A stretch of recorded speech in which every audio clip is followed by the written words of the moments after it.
Hello mga kainday!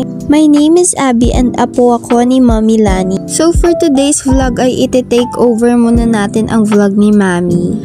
Pupunta kami ngayon sa SM San Mateo para i-celebrate yung birthday ni Lola. Pero before that, pumunta muna kami sa Prima Blend para bumili ng Sanshibal na cake para sa gift ni Mami kay Lola.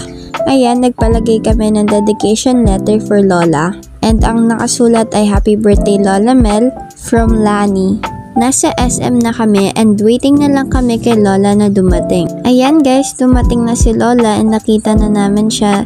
Nakita niya agad yung cake na hawak ni Papa na surprise sa kanya ni Mommy Lani. And then dito na kami sa kakainan namin. Hindi na makapaghintay si Ken, gusto niya na buksan yung cake at kantahan si Lola Mel.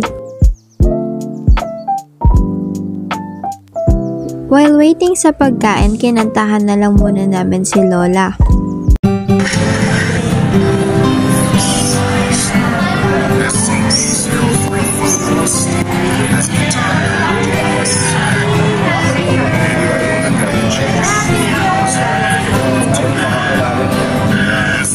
After that, I asked her kung anong wish niya at ang sabi niya ay good health lang. And charan! Dumating na ang aming food. Nakakabusog ito at naubos namin yan.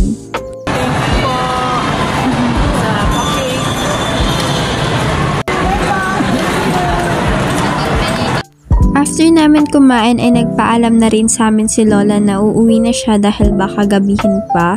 Nagpaalam na rin kami kay Lola na uuwi na rin kami dahil may pasok kami kinabukasan. By the way guys, yun lang. Bye-bye!